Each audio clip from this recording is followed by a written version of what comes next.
By five the length of train B. ठीक है, train ए की जो लंबाई है वो ट्रेन बी का 4/5 है। ए की स्पीड 63 है और बी की 45 है। ठीक है, ट्रेन ए और बी 15 सेकंड का समय लेती है एक दूसरे क्रॉस करने में जब अपोजिट डायरेक्शन में चलती हैं। कितना समय लगेगा ट्रेन सी जिसकी लंबाई 160 मीटर है 90 की स्पीड से चल रही है ट्रेन ए को क्रॉस करने में जब दोनों ट्रेन सेम ही दिशा में चल रही है? कर लोगे सवाल को? सवाल को पढ़ा करो, ढंग से कंसेप्ट दिमाग में रखा करो, प्रैक्टिस करा करो, सीक्वेंस बाय सीक्वेंस पढ़ा करो। ट्रेन ए की लंबाई ट्रेन बी की लंबाई का 4/5 है। ए की जो लेंथ है बी का 4/5 है। बी की लंबाई 5 है तो ए की लेंथ 4 है। ए की जो लेंथ है बी का 4/5 है, ए और बी की लंबाई का रेशियो है।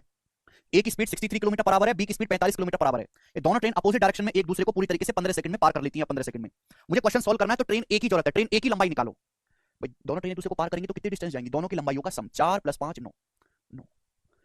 रिलेटिव स्पीड क्या हो जाएगी? अपोजिट डायरेक्शन में विपरीत दिशा में सवाल पढ़ो। 63 + 45, 63 + 45 कितना आ जाएगा? 6 4 10 5 3 8 108। 108 किलोमीटर पर आवर, मीटर पर सेकंड में 5/18। समय कितना लगा एक दूसरे को पार करने में? 15 सेकंड का समय लगा, मल्टीप्लाई बाय 15। ठीक है बच्चे, तो 18 छिक्का 108, 6 पंजे 30, 30 30 गुना 15 आ गया 450 मीटर। तो 9 यूनिट की वैल्यू 450 मीटर है। कितने गुना? 50 गुना। तो ट्रेन ए की लंबाई, अब आप कहोगे सर ए क्यों निकाला? क्योंकि मुझे ए की ही जरूरत है, बाद में जो सवाल है ए पे बनाया गया है। तो ट्रेन ए की लंबाई भी आएगी 4 का 50 गुना 200 मीटर। तो ट्रेन ए की लेंथ 200 मीटर आ गई। आगे ट्रेन ए की लेंथ, अब देखो सवाल, देखो इसके आगे सवाल ये है 90 किलोमीटर प्रति घंटे की स्पीड से चल रही 160 मीटर लंबी ट्रेन सी को ट्रेन ए पार करने में कितना समय लेगी जबकि दोनों ट्रेन एक ही दिशा में चल रही हैं? 90 किलोमीटर पर आवर की स्पीड से चल रही 160 मीटर लंबी ट्रेन सी को ट्रेन ए को पार करने में कितना समय लगेगा? दोनों ट्रेन सेम डायरेक्शन में चल रही हैं। अगर डायरेक्शन सेम है तो ट्रेन सी की स्पीड ज्यादा है, ट्रेन सी को कितना समय लगेगा ट्रेन ए को पार करने में? तो ट्रेन सी की लंबाई है 160 मीटर, ट्रेन ए की लंबाई है 200 मीटर। डिस्टेंस कितना हो जाएगा? 160 + 200 360 मीटर। डिस्टेंस होगा 360 मीटर।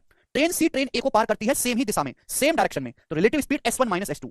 अब ट्रेन सी की स्पीड 90 है, सी की स्पीड है 90 किलोमीटर पर आवर, ए की स्पीड है 63 kilometre per hour. Same direction में रिलेटिव स्पीड s1 - s2। 90 में से 63 घटाएंगे, 90 में से 63 घटाएंगे 27। 90 - 63 27 किलोमीटर पर आवर है, मीटर पर सेकंड में 5/18। समझ में? आप बोलोगे जी सर, तो 9 × 27 और 9 दूनी 18। 3 पंजे 15 से 360 जाएगा मेरे दोस्तों, 15 से 24 बार, 2 पर पहुंचेगा तो 24 दूनी 48 सेकंड। तो 48 सेकंड में दोनों ट्रेन एक दूसरे को पार करेंगी सेम डायरेक्शन में। ऑप्शन नंबर यहां से डी।